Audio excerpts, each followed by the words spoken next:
नमस्कार दोस्तों, आप मोहम्मद गजनवी, मोहम्मद गोरी और बाबर के बारे में तो ज़रूर आपने सुना होगा कि इन्होंने इस भारत की धरती पर कभी न कभी शासन चलाया है अपना। लेकिन आपको ये पता नहीं होगा कि इस भारत की धरती पर सबसे पहले आक्रमण करने वाला मुस्लिम आक्रमणकारी कौन था। तो दोस्तों, मोहम्मद बिन कासिम, जो कि सऊदी अरब से सेना लेकर के इस भारत की धरती पर सबसे पहले आक्रमण किया था। तो दोस्तों, ये सारी बात इस वीडियो के अंदर हम जानने वाले हैं। दोस्तों, सबसे पहले भारत की इस धरती पर आक्रमण करने वाला मुस्लिम आक्रमणकारी जिसका मोहम्मद बिन कासिम नाम था, वो दोस्तों कहाँ से आया था वो जान लेते हैं। वो सऊदी अरब से यहाँ पे आया था और उस समय भारत का हिस्सा था सिंध प्रांत। सिंध के ऊपर उसने हमला किया था और उस समय सिंध के राजा थे जिनका नाम था राजा दाहिर, जो कि एक ब्राह्मण वंश के राजा थे। अब सबसे पहले बात कर लेते हैं कि भाई इसकी जानकारी के स्रोत क्या है। मैं जो बात बोल रहा हूँ मेरे मन से तुक्के तो नहीं मार रहा हूँ, कहीं ना कहीं किताबों के अंदर लिखा हुआ है। तो वो किताबें कौन सी है वो जान लीजिए। तो दोस्तों, एक किताब है जिसका नाम है चचनामा, जो कि किसने लिखी है वो चचनामा नाम की किताब। तो दोस्तों, मोहम्मद बिन कासिम जब सऊदी अरब से हमला करने के लिए सिंध प्रांत में आता है तो उसके साथ में एक कोई सैनिक था। वो सैनिक ने किताब लिखी थी जिसका नाम था चचनामा। अब दोस्तों, उस सैनिक का नाम पता नहीं है क्योंकि उसने किताब के अंदर नाम नहीं लिखा कि भाई मेरा नाम ये है, इसलिए उसका स्रोत जो है वो लिखने वाला लेखक है वो अज्ञात है, उसका नाम पता नहीं चलता कि भाई किताब किसने लिखी है। लेकिन ये किताब मोहम्मद बिन कासिम के किसी सैनिक के द्वारा लिखी गई थी, चचनामा नाम की किताब, इतना पता चलता है। दूसरी दोस्तों जानकारी का स्रोत है वो है हैन सांग, जो कि एक चीन का यात्री था। वो भारत में घूमने के लिए आया था उस समय। तो उसने अपनी किताब जो है सीयू की, उसकी किताब का नाम था सीयू की, उस किताब के अंदर इस घटना के बारे में लिखा था। इस जानकारी के स्रोत दो किताबें हैं, एक तो चचनामा और दूसरी सीयू की। अब दोस्तों हम बात कर लेते हैं कि ये घटना कब की है। तो दोस्तों 712 ईस्वी की बात है, आज से लगभग 1300 साल पहले, जब भारत के अंदर लोगों को पता ही नहीं था कि मुस्लिम नाम का कोई धर्म है, क्योंकि मुसलमान नाम के धर्म की स्थापना भी 710 ईस्वी के आसपास जो है हजरत मोहम्मद पैगंबर साहब ने की थी। उससे पहले मुसलमानों के बारे में लोगों को कोई पता ही नहीं था। और भारत की भूमि पर सबसे पहला मुस्लिम आक्रमणकारी जो था उसका नाम था मोहम्मद बिन कासिम, जो कि 712 ईस्वी के अंदर अपनी सेना लेकर के सिंध के अंदर आ जाता है। अब दोस्तों, ये सिंध जो है वर्तमान तो पाकिस्तान में है, पहले जो है भारत एक ही था। 1947 से पहले ये जो वर्तमान पाकिस्तान है वो भी भारत का हिस्सा ही था।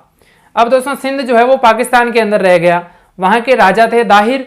अब राजा दाहिर और उस मोहम्मद बिन कासिम के बीच में युद्ध होता है जिसको रावर का युद्ध कहते हैं। उस युद्ध के अंदर मोहम्मद बिन कासिम जो है वो विजयी होता है और राजा दाहिर जो है हार जाते हैं। राजा दाहिर की हार के बाद में राजा दाहिर की पत्नी जिनका नाम था रानी बाई, वो मोहम्मद बिन कासिम की सेना से युद्ध लड़ती है और अंत में उनको जौहर करना पड़ा क्योंकि उनकी हार निश्चित थी। वो एक बड़ी सेना लेकर के आया था मोहम्मद बिन कासिम और सिंध के किले के अंदर जौहर होता है। अब दोस्तों क्या है, मोहम्मद बिन कासिम ने पहले सिंध को जीता और उसके बाद में उसने मुल्तान को जीता। अब सबसे पहली बात वहाँ पे क्या हुई कि मोहम्मद बिन कासिम ने सिंध को जीतते ही वहाँ पे एक लगान जो है वो लोगों से वसूल करना शुरू किया, जो मुसलमानों पे नहीं लगता है। मुसलमानों को छोड़ के बाकी जो भी लोग हैं उनके ऊपर लगता है, उसका नाम है जजिया कर। ठीक है, सबसे पहला कर भारत के अंदर जजिया कर जो है ना सबसे पहले सिंध के अंदर लगाया गया, मोहम्मद बिन कासिम के द्वारा सिंध की जनता से लिया जाता था। अब दोस्तों, ये कर जो है कोई विधवा स्त्री होती थी उससे नहीं लिया जाता था और जो कोई विकलांग है उनसे नहीं लिया जाता था। बाकी मुसलमानों को छोड़ के जो भी लोग हैं उनसे ये कर वसूला जाता था और भारत के अंदर सबसे पहले मोहम्मद बिन कासिम ने इसको लागू किया था। दूसरी बात दोस्तों है कि मोहम्मद बिन कासिम जो है वो भारत के अंदर सबसे पहले ऊँटों को पालने की नीति लेकर आया है ना। भारत के अंदर पहले ऊँटों को पालते नहीं थे, लोग समझते नहीं थे, तो उन्होंने ऊँट पालना शुरू कर दिया। और खजूर की खेती की शुरुआत भी भारत में मोहम्मद बिन कासिम के आक्रमण के बाद में ही हुई, क्योंकि अपने को पता ही है कि खजूर जो है पहले भारत में नहीं होती थी, वो सऊदी अरब वाले लोग जो होते थे वो इसकी खेती करते थे। तो इस भारत के अंदर भी खजूर की खेती जो है वो शुरू हो गई और भारत की भूमि पर सबसे पहले आक्रमण करने वाला मुस्लिम आक्रमणकारी मोहम्मद बिन कासिम ही था। और दोस्तों उसके बाद में तो वहाँ पे क्या होता है, उसने सोने के सिक्के जलाए जिनको दिरहम नाम के सिक्के कहते हैं, उनका नाम था दिरहम, जो कि सोने के सिक्के थे और मोहम्मद बिन कासिम ने चलाए थे। फिर उसने मुल्तान को जीता। वैसे तो मोहम्मद बिन कासिम जो है 2 वर्ष तक ही जीवित रहा था, 712 से लेकर के 714 ईस्वी तक ही उसने भारत की भूमि पर जीवित रहा। बाद में उसकी मौत हो जाती है। और दोस्तों उनके बाद में इन अरबों को भारत से वापस बप्पा रावल के द्वारा 737 ईस्वी के आसपास में भगा दिया जाता है। और जब ये जो मोहम्मद बिन कासिम भारत पे आक्रमण करने आया था ना, वो एक सेनापति था। सऊदी अरब में उस समय किसका शासन था? अल हजाज का। अल हजाज जो है सऊदी अरब का शासक था और सऊदी अरब में उस समय खलीफा थे वालिद अली। और उन्होंने इस अल हजाज नाम के जो सऊदी अरब के राजा ने इस मोहम्मद बिन कासिम को सेनापति बना करके भारत के ऊपर आक्रमण करने के लिए भेजा और वो जरूर सिंध को जीतने में सफल होते हैं। उसके बाद में उसकी मौत हो जाती है। और 1737 ईस्वी के दौरान बप्पा रावल, जो कि मेवाड़ के गुहिल वंश के शासक थे, उन्होंने वापस इन अरबों को यहाँ से खदेड़ दिया और उसके बाद में 500 वर्षों तक उन्होंने भारत की तरफ मुड़कर भी नहीं देखा। उसके बाद में दोस्तों मोहम्मद गजनवी और मोहम्मद गोरी जो है 1192 के आसपास में इस भारत पे वापस आक्रमण करते हैं और पृथ्वीराज चौहान को हरा करके भारत के ऊपर वापस राज करते हैं। लेकिन इन 450-500 वर्षों के अंतराल में एक भी बाहरी मुस्लिम आक्रमण भारत के ऊपर नहीं हुआ था बप्पा रावल के द्वारा इन अरबों को भारत से भगाने के बाद में।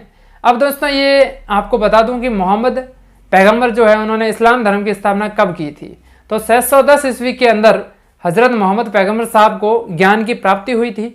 हजरत मोहम्मद पैगंबर साहब का जन्म 570 ईस्वी के अंदर हुआ था। अब दोस्तों 722 ईस्वी के अंदर हजरत मोहम्मद पैगंबर साहब मक्का को छोड़ करके मदीना चले जाते हैं, क्योंकि वहाँ पे लोग उनका विरोध कर रहे थे। जब 710 ईस्वी के अंदर हजरत मोहम्मद पैगंबर को ज्ञान की प्राप्ति हुई और उन्होंने कहा कि भाई हम मुस्लिम हैं, अपना धर्म ये है, अपने मुस्लिम धर्म के अंदर मूर्ति पूजा नहीं होनी चाहिए। लेकिन पहले तो मक्का के अंदर जो लोग हैं वो मूर्ति पूजा करते थे, उन्होंने विरोध किया कि भाई नहीं, हम तो यहाँ पे मूर्ति पूजा पहले से कर रहे हैं। तो इसी विरोध के स्वरूप हजरत मोहम्मद पैगंबर को मक्का छोड़ के मदीना जाना पड़ा और वो मदीना जाते हैं 622 ईस्वी के अंदर। उस समय की इस घटना को हिजरा घटना कहते हैं और उसी हिजरा घटना के दौरान हिजरी संवत जो है मुसलमानों का एक गणना वर्ष है वो शुरू होता है। हिजरी संवत वहीं से शुरू होती है 722 के बाद में। अब दोस्तों मदीना चले गए हजरत मोहम्मद पैगंबर। हजरत मोहम्मद पैगंबर मदीना जाकर के वहाँ से अपने अनुयायी बनाते हैं और एक सेना तैयार करते हैं और वापस मक्का पे आक्रमण करके मक्का को जीत लेते हैं और वहाँ के सारे लोगों को भी मुसलमान धर्म ग्रहण करने के लिए कहा जाता है। वो बहुत सारे लोग मुस्लिम बन जाते हैं वहाँ के। उसके बाद में उन्होंने अपना प्रचार चालू कर दिया। और दोस्तों हजरत मोहम्मद पैगंबर की मृत्यु 732 ईस्वी के अंदर हो गई। उनके बाद में हजरत मोहम्मद पैगंबर के बाद में सबसे बड़ा पद जो मुसलमानों के अंदर होता था वो होता था खलीफा का पद। ठीक है, खलीफा का कार्य होता है कि भाई जो मुस्लिम धर्म के नियम हैं उनको बचा कर रखना, उनको संगठित रखना और उनको नेतृत्व प्रदान करना। तो दोस्तों ये सभी बात जो है भारत के ऊपर प्रथम मुस्लिमों के आक्रमण की थी, अरबों के आक्रमण की। अगर वीडियो अच्छा लगा हो तो चैनल को सब्सक्राइब जरूर करें। धन्यवाद।